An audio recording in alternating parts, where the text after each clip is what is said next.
Assalamualaikum warahmatullahi wabarakatuh. Selamat pagi anak-anakku semua. Semoga kalian selalu dalam keadaan sehat walafiat dimanapun kalian berada. Kali ini masih bersama saya, Bu Vivi, akan membahas unsur kebahasaan cerita sejarah pada kelas 12. Sebelum itu, jangan lupa kunjungi channel YouTube Bu Vivi dengan nama Vivi Dwi Wulansari.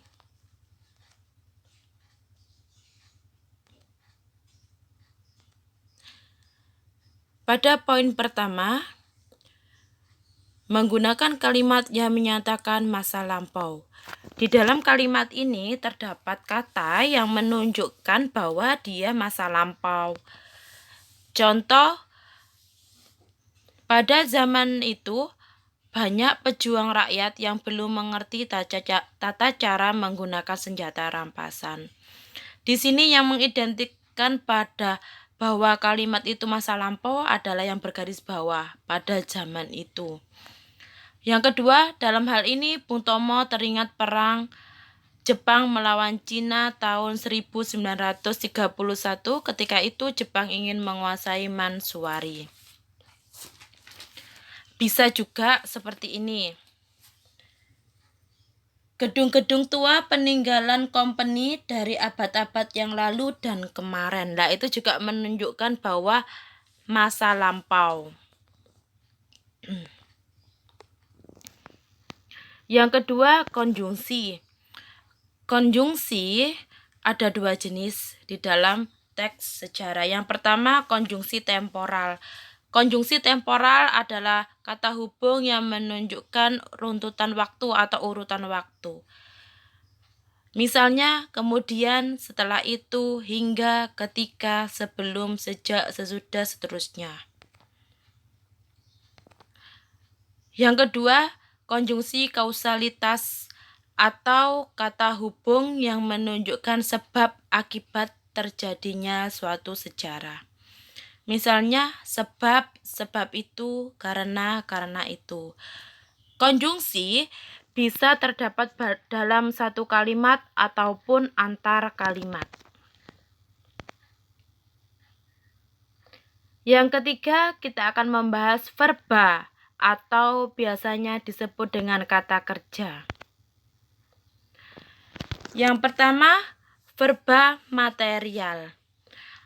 Merupakan kata kerja berimbuhan yang mengacu pada tindakan fisik atau perbuatan yang dilakukan secara fisik oleh partisipan.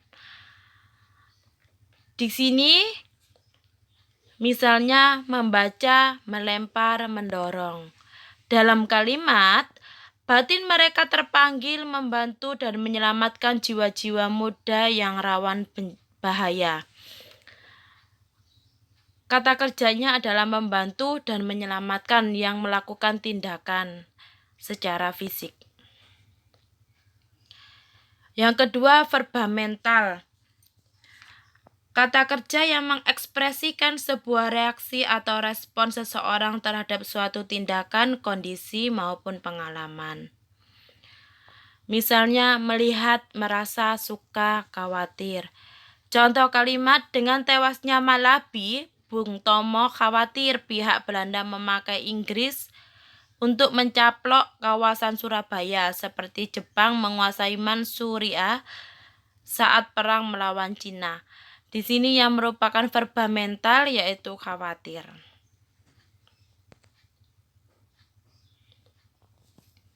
Yang keempat, nomina.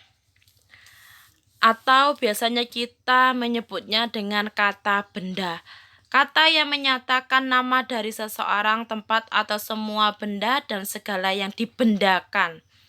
Contoh buku, meja, bagian, bersamaan, pintu, dan lain-lain. Yang kelima, adjektiva atau biasanya disebut dengan kata sifat. Merupakan kata yang digunakan untuk mengungkapkan kata sifat. Cantik, gagah, tampan, indah, menawan, keras.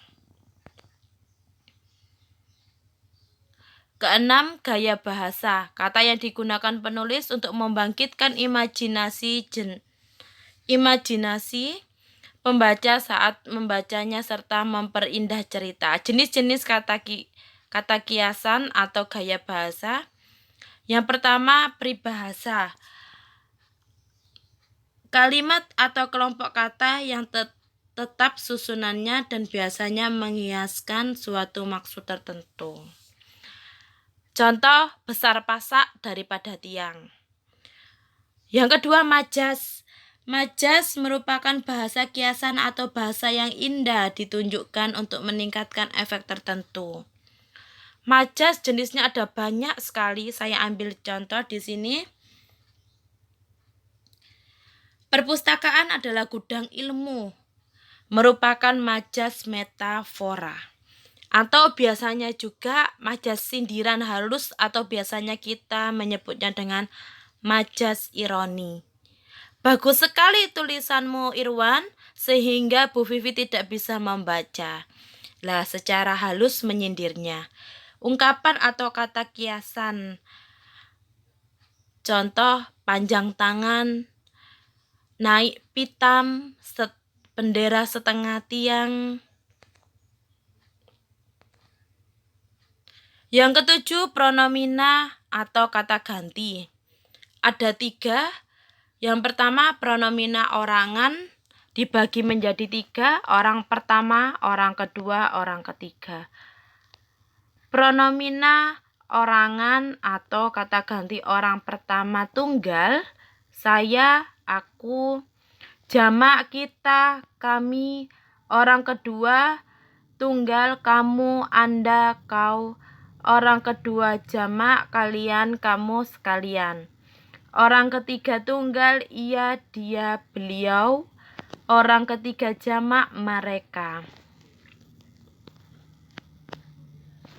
Saya ambil contoh ya. Saya berserta para prajurit datang ke kerajaan Majapahit.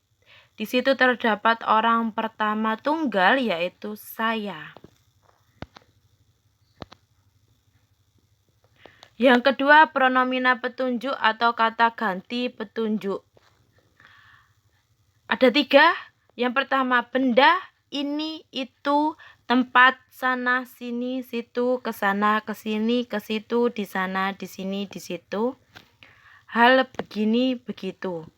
Contoh, jeruk ini milik Pak Ahmad. Jeruk ini, lah ini menunjuk pada jeruk yang telah dibawa. Yang ketiga, pronomina waktu. Misal, sore, pada zaman dahulu, dahulu kala, dan lain-lain. Contoh, pada zaman dahulu terdapat kerajaan Majapahit. Terdapat pronomina waktu pada zaman dahulu. 8. Frasa adverbiah atau biasanya kalau dalam susunan kalimat ada subjek, predikat, objek, keterangan. Lah, kata keterangan ini dinamakan frasa adverbiah. Keterangan yang terdapat pada novel sejarah ada 5. Yang pertama, keterangan waktu yang menunjukkan waktu, sore, siang, zaman dahulu, dan lain sebagainya.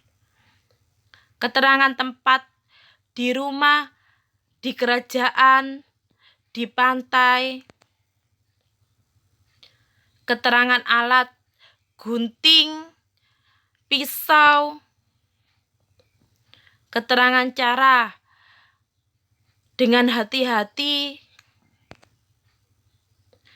Keterangan suasana, khawatir, menegangkan, dan lain sebagainya. Terakhir, penggunaan kalimat. Penggunaan kalimat ada 2 jenis. Yang pertama, kalimat langsung. Kalimat langsung merupakan kutipan asli yang berupa kalimat dari perkataan seseorang tanpa melalui perantara. Biasanya digunakan dalam sebuah dialog, ditandai dengan tanda petik 2. Contoh, Dia dulu prajurit kerajaan Majapahit, kata kakekku. Yang kedua, kalimat tidak langsung. Kalimat yang melaporkan atau memberitahukan perkataan orang lain dalam bentuk kalimat berita. Contoh, kakekku berkata bahwa Pak Johan dulu prajurit kerajaan Majapahit. Bisa ya dibolak-balik, kalimat langsung bisa berubah menjadi kalimat tidak langsung. Begitu sebaliknya, kalimat tidak langsung bisa berubah menjadi kalimat langsung. Alhamdulillahirabbil alamin. Sekian penjelasan pada bab teks novel sejarah dalam unsur kebahasaannya. Semoga bermanfaat untuk kalian semua. Tetap semangat. Jangan pernah putus asa. Sekian dari Bu Vivi. Sehat selalu untuk kalian. Wassalamualaikum warahmatullahi wabarakatuh. Sukses selalu.